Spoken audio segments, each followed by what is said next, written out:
हमारे शरीर में हर समय बहुत कुछ एक साथ होता रहता है, लेकिन सभी अंग तरीके से जिम्मेदारी निभाएं, ये तय करने के लिए अंगों को एक टीम की तरह काम करना होता है। यानी आपसी संवाद अहम है।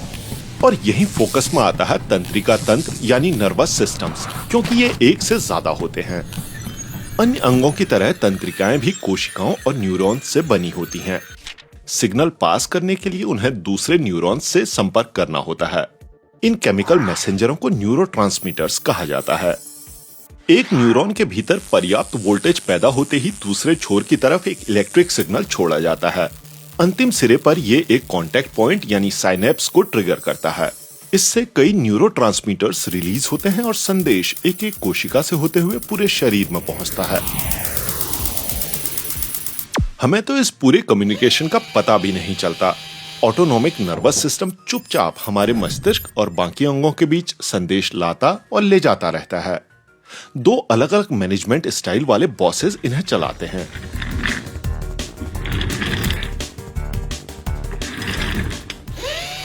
सिंपैथेटिक नर्वस सिस्टम वाला बॉस तनाव के वक्त काम पर आता है।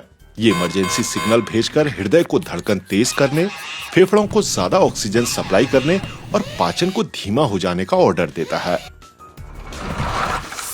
दूसरी तरफ पैरासिम्पैथेटिक नर्वस सिस्टम थोड़ा आराम से काम करता है। तनाव खत्म होते ही दिल और फेफड़े थोड़ा आराम कर सकते हैं। पाचन फिर से सामान्य रफ्तार में आ जाता है और प्रजनन करने वाले अंग भी जो चाहो वो करो वाली मुद्रा में आ जाते हैं। लेकिन ऐसा होने पर सिंपैथेटिक सिस्टम फिर से एक्टिव हो सकता है। आंतों का अपना डिपार्टमेंट होता है। इसे इंट्रिक नर्वस सिस्टम कहा जाता है। ये आंतों का काम मैनेज करता है और एंजाइम रिलीज करता है। इस सिस्टम के पास सीधे दिमाग से संपर्क के लिए एक हॉटलाइन भी होती है, वेगस नर्व वाली। लेकिन कभी कभी हम नहीं चाहते कि हमारा शरीर सब कुछ खुद ब खुद करे। हम कमांड अपने हाथ में लेना चाहते हैं।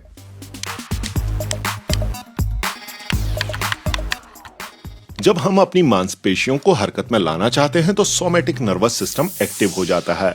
इस दौरान दिमाग हमारे कंकाल के ढांचे को निर्देश भेजता है और त्वचा से टच सिग्नल रिसीव करता है।